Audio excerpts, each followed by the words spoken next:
విశాఖపట్నంలో Avanthi engineering college విద్యార్థి ప్రదీప్ మరణంపై వివాదం రాజుకుంటోంది. ప్రదీప్ ను చంపిన వారిని అరెస్ట్ చేయాలంటూ అతని కుటుంబ సభ్యులు ఆందోళనకు దిగారు. గాజువాక ప్రధాన రహదారిపై విద్యార్థులతో కలిసి భారీ ర్యాలీ చేశారు.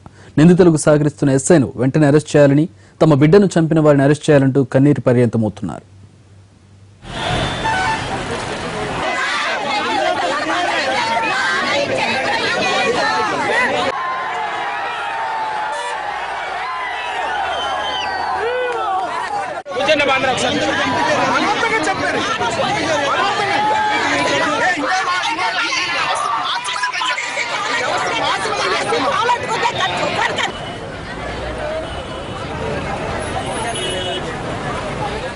ఈ అబ్బాయిని చంపే వాళ్ళకి 4-10 మంది అమ్మని ఉరి తీసి ఒగ్గియాలి.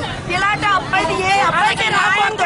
న్యాయం కావాలి. తల్లిదండ్రులకి ఒక్క గాలి ఒక్క కొడుకని కాదండి, ఎలాంటి ఒక్క కొడుకని ఇద్దరు అవని ఇలాంటిది ఇంకో కాలేజీకి జరగకూడదు, ఇంకొక అబ్బాయికి జరగకూడదు. పోలీసులు కూడా వాళ్ళ పక్కనే చేరారు, కమెంట్ అయిపోయారు. రాజకీయ నాయకులు పోలీసులు మొత్తం తప్పు కమెంట్ పడిపోయారు. ప్రదీప్ వస్తే మనం అందరూ పార్టీకి వెళ్తాం అన్నదండి. పార్టీకైనా తీసుకెళ్లాలా లేదా మా పిల్లడు మాకు అప్పనా చెప్పాలా? పానీపూరి తినేసి అక్కడ ఫోన్ చేసి దాన్ని ఆయన కొట్టించి చంపించేసినారు. మా పిల్లడు ఆ రోజు కానీ రాలేదు. ఈ రోజు మధ్యరెడ్డి చిన్న టీడీపీ నాయకుడు కశింకోటకు చెందిన టీడీపీ నాయకుడు దారుణంగా హత్య చేయించినా సరే ఇప్పటికొచ్చి పోలీసులు కానీ ఎవరు కూడా వాళ్ళ మీద యాక్షన్ తీసుకోకుండా తాత్సాహం చేస్తున్నారు. దీనిపై ప్రదీప్ కుటుంబానికి న్యాయం చేసి తక్షణమే సీఐ అక్కడ కశింకోట సీఐని ఎస్ఐని సస్పెండ్ చేసి వాళ్ళపై తగిన చర్యలు తీసుకుని కుటుంబానికి న్యాయం చేయాలి.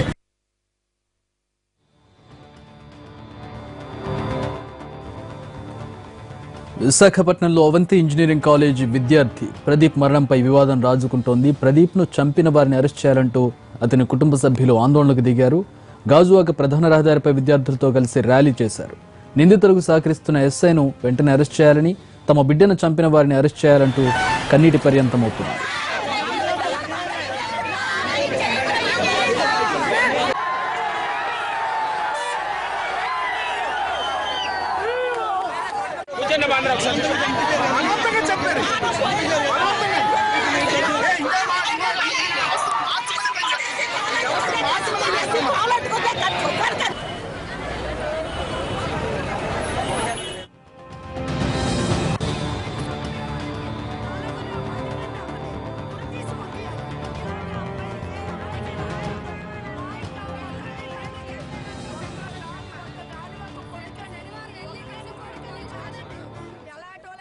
ఈ విషయానికి సంబంధించి పూర్తి వివరాలు మా ప్రతినిధి అశోక్ అందిస్తారు. విశాఖ జిల్లాలో బీటెక్ విద్యార్థి ప్రదీప్ మృతికి సంబంధించి మిస్టరీ వేడటం లేదు. ప్రధానంగా ప్రదీప్ మృతికి సంబంధించి ఎవరైతే కారకులు ఉన్నారో వాళ్ళని కఠినంగా శిక్షించాలని పెద్ద ఎత్తున విద్యార్థులు అలాగే ప్రదీప్ కుటుంబ సభ్యులందరూ కూడా ఆందోళన చేస్తున్నారు. ఇప్పటికే అనకాపల్లిలోని ప్రధాన రహదారులన్నింటిలో కూడా రాస్తారోకోలు ర్యాలీలు చేశారు. ప్రస్తుతం ఇక్కడ అనకాపల్లిలో ఉన్న ఈ ఎన్టీఆర్ హాస్పిటల్ వద్ద ఇక్కడ పెద్ద ఎత్తున ఆందోళనకు దిగారు. అయితే మనతో పాటు ప్రస్తుతం ప్రదీప్ తల్లి ఉన్నారు. ఆమెను అడిగి తెలుసుకుందాం అసలు ఎలా జరిగింది ఏంటి, అసలు ఆ కారణాలు ఏంటో తెలుసుకుందాం. అమ్మ అసలు ఏం జరిగిందమ్మా? అసలు శుక్రవారం పొద్దుట అవంతి కాలేజీకి వెళ్ళాడు. నా కొడుకు బీటెక్ చదువుతుండు. మేము టైలరింగ్ పని చేసుకుంటున్నాము. మేము గుంట మొక్కలు కుట్టుకొని నా కొడుకుని చదివించుకుంటున్నాము. కసింకోట్లోనే బండి మీద తీసుకొచ్చినాడంటే ఎవరు బస్సుకి వచ్చాడు. నా కొడుకు 10 రూపాయలు ఉండదు. మా బండి మీద వచ్చి కాలేజీ పిల్ల వచ్చిందంటే ఆరు కాలేజీ పిల్ల ఇదేనా మీ ఊరు అని అడిగినాడంట. ఆ పిల్లని ప్రేమించాడు ఉన్నాడంట, ఆర్మీ వాడు. అలా చూసినాడంట. చూసి నన్ను ప్రేమించిన పిల్లతో నువ్వు ఎందుకు మాట్లాడుతున్నావు అని తీసుకుంటా అంట. ఆ ముందు పిల్లండి నువ్వు ఉద్యోగస్తుడివి, ఐడెంటిటీ కార్డు చూసి నువ్వు పారిపో. నా కొడుకు నక్కి బండి ఎక్కినాడంట. నీ వెనకాతలు చెట్టట్టుగా లాగేసా నా కోనందరూ తీసిపోదంటే నా చిన్న కొడుకు అంటే చిన్న కొడుకు ఒకడంట. ఇంకొకడు ఆర్మీకి వెళ్ళిపోండి నా కొడుకుని కొట్టేసి సో పెరిగి రోడ్డు సెంటర్లా కొట్టారంట. కట్టుకొని నా సెంటర్ కట్ట శివ అంట. పోలీసులు వచ్చేస్తారు. ముందు వచ్చిన అబ్బాయి చెప్పినాడు రాత్రి 1 గంటకి. చెప్తే నా కొడుకు ఎక్కడున్నాడంతే ఆటో ఎక్కించినాము 50 రూపాయలు ఇచ్చి అడబిడ జల్ల కొట్టినాము. నా 50 రూపాయలు ఇచ్చి ఆటో ఎక్కి ఎక్కించినాము అన్నారంట. నిలుక్కోండి, నన్ను ప్రతి స్లాబ్, నా ప్రతి రోడ్డు, నా ప్రతి బస్ స్టాప్ నేను చదువు చూసుకున్నాము. మమ్మల్ని ఎలుక్కోనే ఏదో కొడుకు ఎక్కడ దాగుడు ఉండేవా. పొద్దున కాలేజీ బస్సు ఎక్కుతాడు, నా బస్ దగ్గరికి వచ్చినాడు. నా కొడుకు బస్సు ఎక్కుతాడు, ఎక్కడ దాగుడున్నాడు. తులనాలు సైన్ లాక్కుండ్రు, 10,000 రూపాయలు చెల్లు లాక్కుండ్రు. నా కొడుకు భయం పడ్డాడేమో, నా ఎక్కడున్నాడేమో, నా కాలేజీ బస్సు ఎక్కుతాడని. కాలేజీకి వచ్చిన లేడే, వచ్చినాడు. ఎలమండి అందరూ వచ్చినారు పోలీస్ స్టేషన్కి. ఏడు మా పిల్లడు ఇచ్చి ఏంటి మా పిల్లడు అంతే. ఇక్కడి నుంచి అగనపూడి వెళ్ళిలా ఫుట్బాల్ ఆడతాం, మిమ్మల్ని అగనపూడి వెళ్ళిలా ఫుట్బాల్ ఆడతాం అన్నారంట. ఎస్ మరి ఎవరన్నారు, నేను లేను. మరి ఎవరన్నారు, నేను రాలేదు. బుదిరిలు చిన్న అన్నాడంటే బుదిరిలు చిన్న రావాలా, నా కొడుకు రావాలా. నా కొడుకు తప్పు చేసినాడు, చెట్టు కట్టియండి. నా తల్లిదండ్రులు ఫోన్ చేయాలా. నా కొడుకుని పెంచడం చేత కలదా మీకు. నా కొడుకు తల్లిదండ్రులు చంపియండి, నా చెట్టును కొట్టండి. ఇంకా ప్రదీప్ 28వ తారీఖు కాలేజీ నుంచి బయటకు వచ్చాడు. అయితే అక్కడి నుంచి తను ప్రేమించిన ఎవరైతే యువత ఉందో ఆ యువతి కోసం కసింకోటకు వెళ్ళాడు.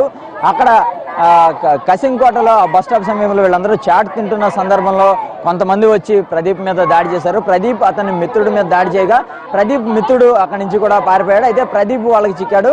ప్రదీప్ను వాళ్ళు కొట్టి అతని వద్దున్న చైన్తో పాటు మొబైల్ కూడా లాక్కున్నారు. ఆ తర్వాత ఇదే విషయం ప్రదీప్ మిత్రుడు తులసిరావు అతని తల్లిదండ్రులకు కూడా చెప్పాడు. దీంతో ఆ కసింకోట పోలీసులను ఆశ్రయించినప్పటికీ కూడా ఎటువంటి ఫలితం లేని పరిస్థితి అయితే ఉందని చెప్తున్నారు. మేము పోలీసులకు ఫిర్యాదు చేసినా పోలీసులు పట్టించుకోలేదని కూడా ప్రదీప్ తల్లిదండ్రులు ఆరోపిస్తున్నారు. అయితే 28వ తారీఖు సాయంత్రం ఈ ఘటన జరిగితే 29 వరకు కూడా పోలీసులు స్పందించలేదని కూడా వీళ్ళు ఆరోపిస్తున్నారు. మరోవైపు ఈ నిన్న సాయంత్రం శారదా నదిలో ప్రదీప్ మృతదేహాలు లభ్యమవడంతో ఒక్కసారిగా ఇక్కడ కలకలం రేగిందని చెప్పుకోవచ్చు. అంటే తమ కుమారుడు వాళ్ళు కొట్టినప్పటికీ కూడా క్షేమంగా అప్పగిస్తారని అనుకున్నాం. అయితే ఈ పోలీసులు ఎవరైతే ప్రదీప్ మీద దాడి చేశారో వాళ్ళని పిలిపించడం, వాళ్ళు కూడా మేము మందలించి పంపించేసాం తప్ప మేమేమి వాళ్ళ మీద అంతకుమించి ఏమి చేయలేదని కూడా వాళ్ళు చెప్తున్నారు. అయితే ఆ ప్రదీప్ వద్ద వాళ్ళైతే లాక్కున్న ఆ గొలుసు కానీ అలాగే మొబైల్ కానీ వాళ్ళకి అప్పచెప్పడం జరిగింది.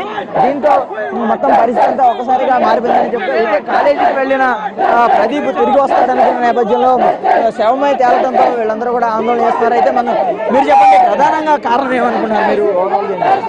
ఈరోజు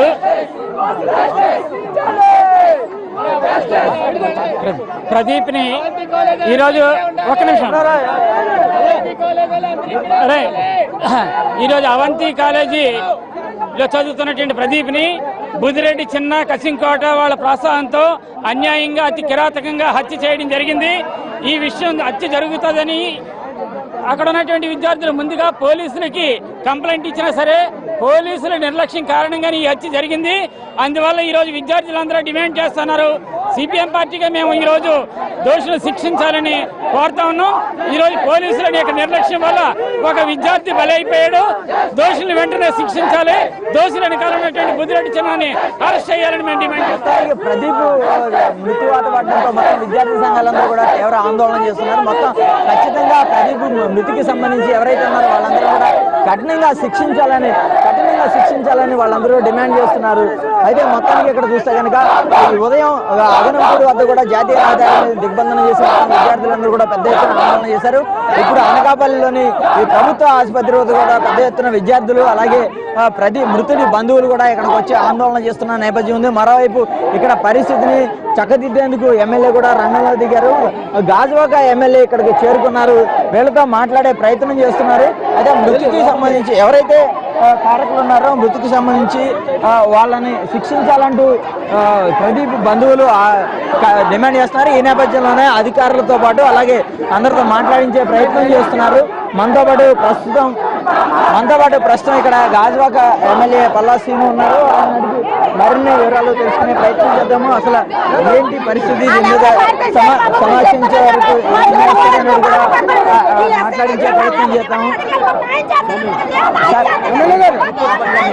మనతో పాటు ఎమ్మెల్యే గారు ఉన్నారు. ఎన్నడూ చేస్తున్నాం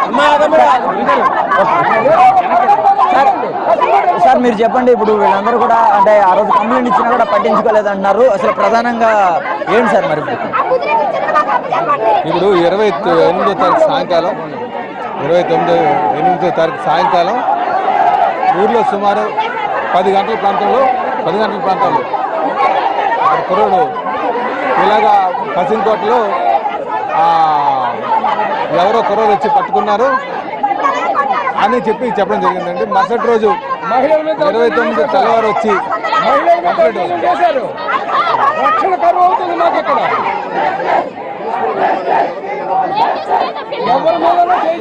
29వ తారీఖు తెల్లవారున వారు వచ్చి కంప్లైంట్ ఇవ్వడం జరిగింది. కంప్లైంట్ ఇవ్వడం జరిగినప్పుడు ఎవరైతే నిందితులు ఉన్నారో వాళ్ళని తీసుకురమ్మంటే మధ్యలో కొంతమంది స్థానిక నాయకులు వచ్చి వాళ్ళకి ఒత్తాసు పలికారండి. వాళ్ళకి ఇప్పుడు తీసుకొస్తున్నాము, దాంట్లో తీసుకొస్తాము అని చెప్పేసి చెప్పడం జరగడం, అలా తాస్కారం జరిగిందని ఎస్ఐ గారు తాస్కారం చేశారని చెప్పేసి వాళ్ళు ప్రధానంగా ఆరోపణ అనేది. దాంట్లో అయితే కుర్రాడు వస్తాడో కదా అని చెప్పేసి ఎంతమంది పెద్దలు వెళ్ళినా సరే ఆ పెద్దవాళ్ళకి థ్రెటనింగ్ ఇవ్వడం తప్ప ఎవరు కూడా ఎటువంటి సహకారం అందించలేదు అని ఇక్కడ ప్రధానంగా చెప్పడంతో ఆ తర్వాత సాయంకాలం అయ్యేసరికి ఇలాగా బాడీ ట్రేస్ అవుట్ అయిందండి. వీళ్ళు స్టేషన్లో ఉంటుండగానే అక్కడ వాళ్ళకి గోల్డ్ను నెక్స్ట్ ఆ సెల్ ఫోన్ కూడా ఉన్నారు. సో వీళ్ళు ఏమంటారంటే వీళ్ళు ఎవరు మీరు ఇంతవరకు మీరు ఏ ఒత్తిడితో పట్టుకోలేదు, వాళ్ళు చేయాలి కదా అని చెప్పేసి వాళ్ళు వాపోతున్నారు. కుర్రాడు కూడా 20 years అనమాట. తర్వాత తెలిసింది ఏంటంటే అమ్మాయి కాలేజీలో చదువుకున్న అమ్మాయి ఈ కుర్రాడితో సన్నిహితంగా ఉంటుందని. ఆ తర్వాత అమ్మాయి వాళ్ళ మేనమామ ఎవరో ఉన్నాడని ఆ కుర్రాడు ఆ ప్రోద్బలంతో ఈ కుర్రాడిని కొట్టారని చెప్పేసి చేసిందండి. కేసు కానీ మనకి ఎప్పుడు చనిపోయాడు అన్నది మనకేం ఐడియా లేదు. అయితే ఇక్కడ అంతా ఏంటంటే స్టేషన్కి వచ్చిన తర్వాత సకాలంగా స్పందించుంటే బాగుంటుంది అనేది ఒక ఆరోపణ. బాగా అంటే బాడీ ఇవ్వట్లేదని వీళ్ళు ఆరోపిస్తున్నారు. బాడీ ఇవ్వట్లేదని కాదండి, బాడీ ఎవరైతే మేము పేర్లు చెప్పామో వాళ్ళందరినీ అరెస్ట్ చేసిన తర్వాత ఎంక్వైరీ చేయమని చెప్పి బాడీ ఇవ్వడం కాదు. వాళ్ళు ఇప్పుడు కూడా బాడీ పోస్ట్ మార్టం చేయమని చెప్తున్నారు. కానీ మేము ఎవరైతే చెప్పామో వాళ్ళందరినీ అరెస్ట్ చేయాలని చెప్పేసి ప్రధానంగా ప్రజల యొక్క డిమాండ్ అనేది. దాని మీద అవుతుంది, అరెస్ట్ చేసిన తర్వాత ఎంక్వైరీ చేయమని చెప్పేసి. సార్ ఇప్పుడు వాళ్ళు ఆరోపిస్తున్నట్టుగా ఎవరినైనా ఇప్పటి వరకు ఏమైనా అదుపులో తీసుకున్నారా? అంటే పోలీసు అధికారులు కూడా సరిగా స్పందించట్లేదు అంటున్నారు. ఇప్పటి వరకు ఎవరైనా అపాయింట్ చేస్తారా? ఇప్పటి వరకు ఎవరైనా అవును సార్. అయితే మొత్తానికి కూడా ఈ వ్యవహారంలో అంటే పోలీసులు సరిగా స్పందించలేదని ప్రదీప్ బంధువులు ఆరోపిస్తున్నారు. అయితే ఈ నేపథ్యంలో మనతో పాటు పోలీసు అధికారులు కూడా ఉన్నారు. వారిని అడిగి సార్ ఎవరినన్నా అదుపులో తీసుకున్నారా, ఏంటి పరిస్థితి? మీకు ఇద్దరిని తీసుకున్నారు. వీళ్ళ ఆరోపణ మేరకు ఏది యథార్థమైతే అదంతా దర్యాప్తు చేసి యథార్థం ఏది ఉంటే వాళ్ళందరినీ అరెస్ట్ చేస్తాం. ఇప్పటికే ప్రదీప్ బంధువుల ఆరోపణ నేపథ్యంలో అలాగే వైజాగ్ సాకేత్ అనే దాన్ని అదుపులోకి తీసుకున్నాడు పోలీసులు చెప్తున్నారు. అయితే దీనికి సంబంధించి ప్రధానమైన నిందితులు తప్పించుకున్నారు. వారిని కూడా ఖచ్చితంగా పట్టుకోవాలనేది కూడా వీళ్ళందరూ ఆరోపిస్తున్నారు. అంటే ఏదైతే ప్రదీప్ మీద దాడికి పాల్పడిన ఎవరైతే ఆర్మీ కిరణ్ అంటున్నారో అతన్ని ఖచ్చితంగా ముందు అరెస్ట్ చేయాలి, ఆ తర్వాతే తమ బాడీకి పోస్ట్ మార్టం చేయాలని కూడా అన్నారు. ఇది మరికొంతమంది వారిని అడిగి తెలుసుకోవాలి ఏం జరిగింది. మా ప్రాథమిక ఆరోపణ ఏంటంటే 5 మీద మేము కంప్లైంట్ ఇచ్చాం సార్. ముదిరెడ్డి చిన్న, ఆర్మీ కిరణ్, వైజాగ్ సాకేత్, అమ్మాయి కూడా ఇందులో ప్లాన్గా ఉండి చేసిందా లేదా అభిమానం మీద రమ్మందో మాకు తెలియదు. ఈ 5 మీద మేము కంప్లైంట్ ఇచ్చాం. ఓన్లీ ఇద్దరిని మాత్రమే అదుపులోకి తీసుకుని ఉండుండమ్మా. ఇద్దరిని మాత్రమే అదుపులోకి తీసుకుని మిగతా ముగ్గురికి పోలీసులే రక్షణ కల్పిస్తున్నారంట మా ఆరోపణ ఇది. ఎందుకంటే స్థానిక పోలీసులు ఏమన్నారంటే వాళ్ళకి ఆధారాలు లేవంటున్నారు. ఇప్పుడు వీళ్ళిద్దరి మీద ఆధారాలు ఏమన్నాయి, అరెస్ట్ చేసిన ఇద్దరి మీద ఆధారాలు ఏమున్నాయి బయట పెట్టండి. మేము ఎఫ్ఐఆర్ ఇచ్చాం సార్.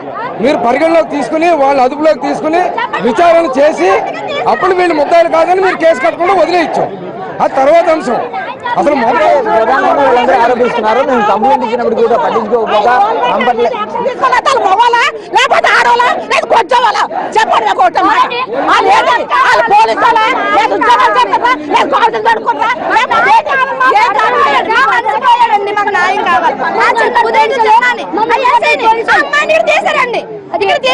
అమ్మాయి వాళ్ళు తప్పు లేకుండా అబ్బాయి ఒకరు తప్పు ఉండదు. అందరితో తప్పు ఉంటది కదా. అమ్మాయిని ముగ్గురిని మాకు కావాలి, తీసుకురండి. మీరు ఉరి తీస్తారా? మమ్మల్ని వెళ్ళమంటారా అక్కడికి? లేదా మమ్మల్ని వెళ్ళి తీయమంటారా? ఏదో చెప్పండి ఇప్పుడు. చెప్పండి. 28వ తారీఖు కంప్లైంట్ ఇచ్చినప్పటికీ కూడా పోలీసు అధికారులు పట్టించుకోలేదని కూడా వీళ్ళు ప్రధానంగా ఆరోపణ చేస్తున్నారు. మరోవైపు ఈ ఉదయం నుంచి కూడా ప్రదీప్ మృతికి సంబంధించిన ఎవరైతే నిందితున్నారో వాళ్ళని కఠినంగా శిక్షించాలని వీళ్ళందరూ డిమాండ్ చేస్తున్న నేపథ్యంలో వీళ్ళ మీద అంటే పోలీసు అధికారులు దురుసుగా ప్రవర్తించారు. దీంతో విద్యార్థులతో పాటు మహిళలు కూడా పెద్ద ఎత్తున ఆందోళన చేస్తున్నారు. ఖచ్చితంగా ఎవరైతే ఈ కేసును నీరు కార్చే ప్రయత్నించిన ఎవరైతే ఆ ఎస్ఐ ఉన్నారో ఎస్ఐతో పాటు ఈ ప్రదీప్ ప్రేమించిన యువతి ప్రసన్నతో పాటు అలాగే అతని మీద దాడికి పాల్పడిన ఆర్మీ కిరణ్ అలాగే మరికొంతమంది ఉన్నారు. వాళ్ళందరూ కూడా ఖచ్చితంగా వాళ్ళని అరెస్ట్ చేయాలి. అరెస్ట్ చేసిన తర్వాతే ప్రదీప్ మృతదేహానికి పోస్ట్ మార్టం నిర్వహించాలని చెప్తున్నారు. మొత్తానికి కనుక విశాఖలోని విశాఖ అనకాపల్లిలో ఉన్న ఈ ఎన్టీఆర్ హాస్పిటల్ ప్రాంగణం అంతా కొంత ఉద్రిక్తలకు దారితీసిందని చెప్పుకోవచ్చు. Camera person